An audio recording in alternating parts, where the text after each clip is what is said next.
que vamos fazendo a par um trabalho em conjunto, às vezes também com a parte do cliente, também trabalho com uma gestora de carreiras, porque muitas vezes há essa necessidade de fazermos essa parceria, porque há clientes que de facto estão à procura de um novo desafio profissional, têm esse apoio por parte da gestão de carreiras e depois têm também o apoio do coaching, que também ajuda no processo e ajuda a alavancar esse processo de mudança e a surtir, obviamente, efeitos muito positivos no final.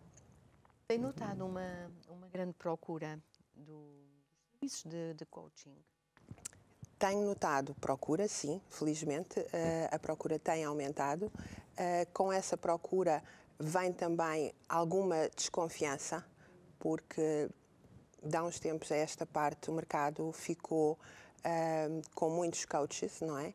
E é sempre necessário haver um tempo em que as coisas se ajustam, não é?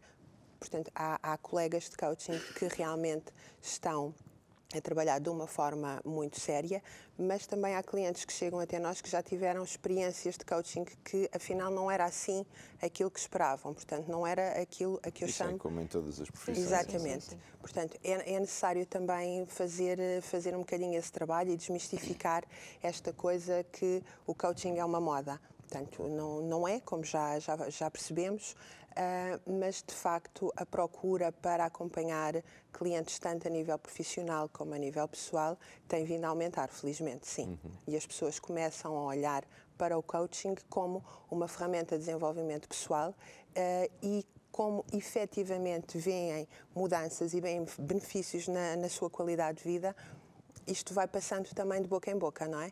E isso tem sido muito bom, sim. Silvia, fala-nos um bocadinho, por favor, quem está lá em casa, porque possivelmente não tem ainda conhecimento, não é, sobre coaching. Qual é que é o processo? Uma pessoa chega até à Sílvia e como é que começa o processo? Portanto, aquilo que eu faço normalmente, eu tenho uma primeira sessão de diagnóstico em que eu tenho uma conversa com o cliente, explico aquilo que eu faço, explico e também deixo muito claro que todo o processo de coaching é um processo confidencial. Aliás, eu costumo dizer aos meus clientes, mesmo que nos encontremos numa outra circunstância qualquer social, o que é falado aqui fica só entre nós os dois, portanto, porque a confidencialidade para mim é ponto assente, é muito importante para o meu cliente, porque é preciso estabelecer esta relação de confiança entre os dois para que não haja nada que impeça o bom desenvolvimento do trabalho, não é?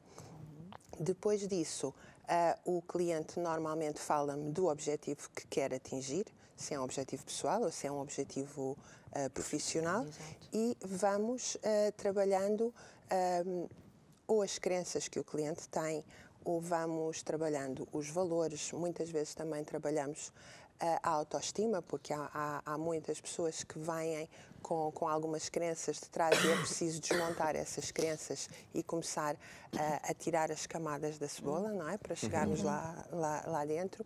E à medida que nós vamos, que as sessões vão passando, porque normalmente estes processos têm sessões semanais, à medida que as sessões vão passando e que os clientes vão fazendo os seus trabalhos de casa, porque no final de cada sessão os clientes levam um pequeno trabalho de casa para fazer, porque aí está o compromisso, não é?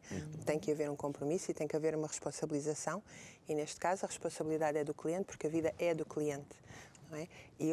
Aquilo que eu costumo dizer é que eu percebo de coaching e o cliente percebe da sua vida. Portanto, uma vez que chegou até a mim é porque tem vontade de melhorar e de evoluir como ser humano.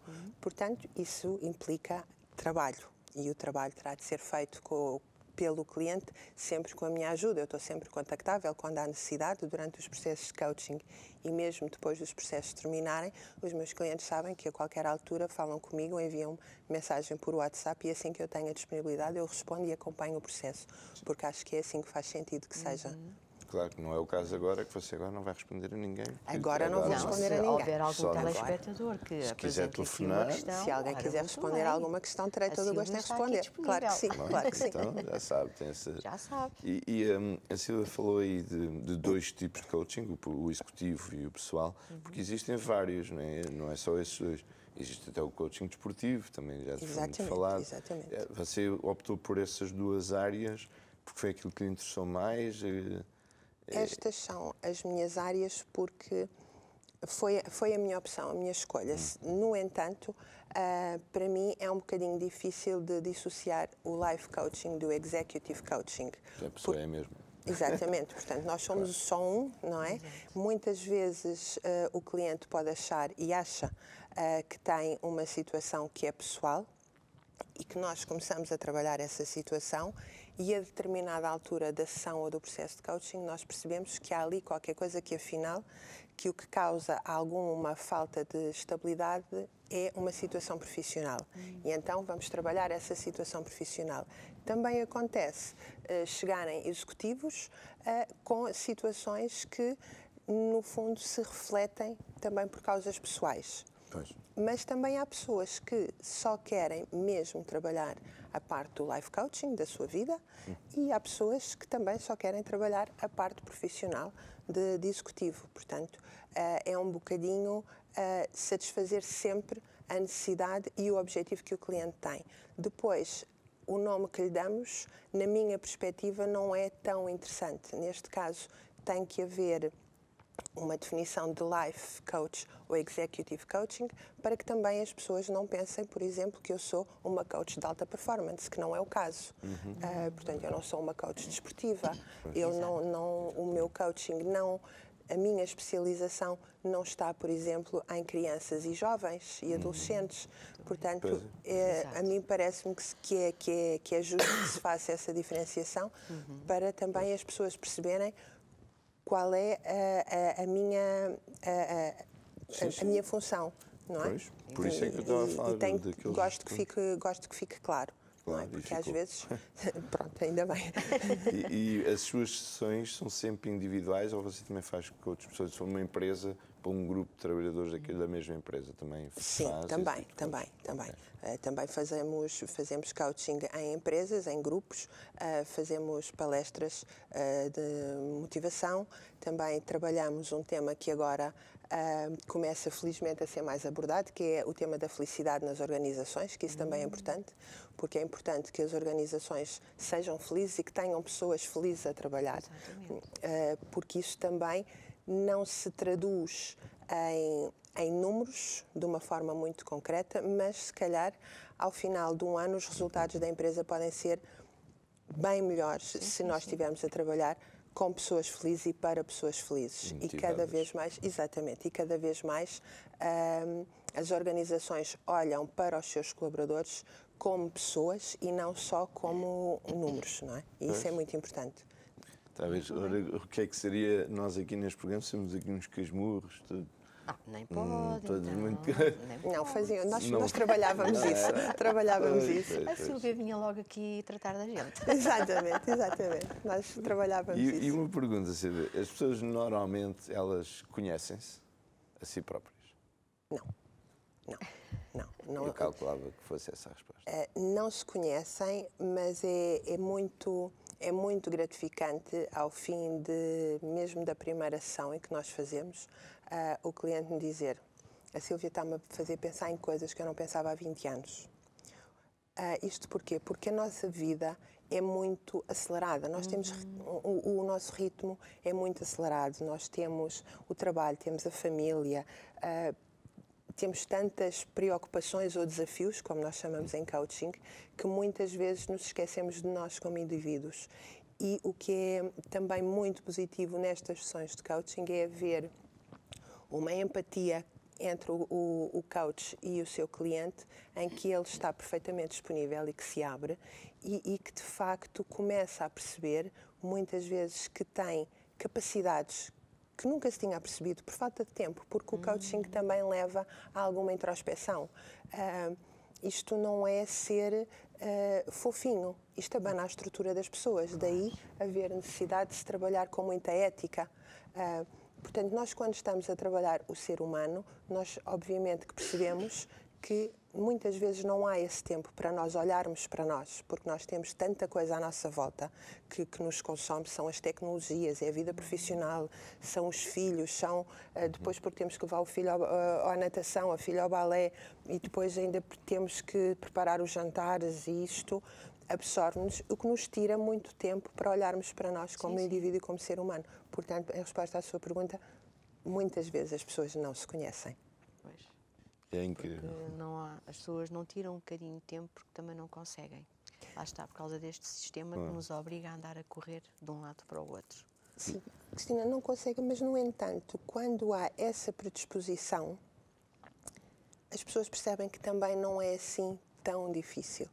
Porque se nós tirarmos um bocadinho do nosso tempo e deixarmos o nosso telemóvel de parte e olharmos um bocadinho para nós, muitas vezes não é preciso um esforço gigante. Muitas vezes o que é preciso é nós pararmos e até mesmo termos tempo só para ler um livro, seja ele qual for.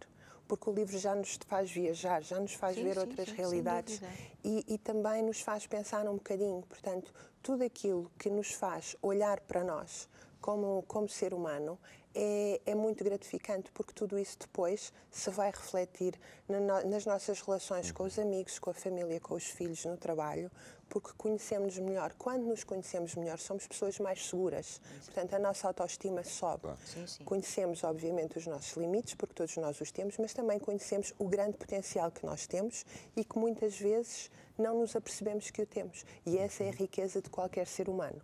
É ter a capacidade de ver que tem tantas ferramentas ao seu dispor e que finalmente consegue pô-las em prática e consegue usá-las. E lá está a desmontar as tais crenças, que às vezes há a tendência para... Porque também é confortável.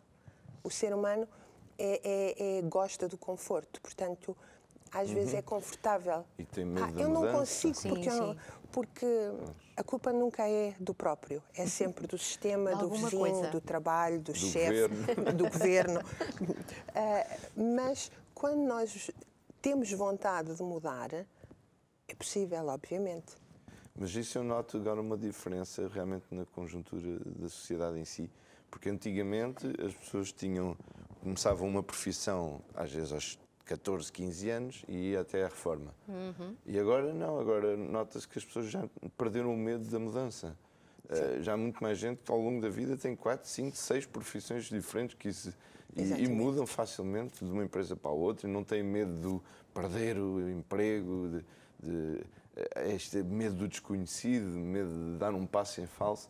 Acho que isso na sociedade hoje em dia as pessoas arriscam mais. Sim, as pessoas estão com mais disponibilidade para arriscar. As pessoas também têm hoje acesso à informação que não tinha antes. Temos, felizmente, cada vez mais pessoas que conseguem concluir os seus cursos superiores, o que em gerações anteriores isso não era possível. E a informação é tanta, as pessoas conseguem ter acesso a muita informação. Existem hoje os departamentos de recursos humanos das empresas também têm uma mentalidade mais aberta.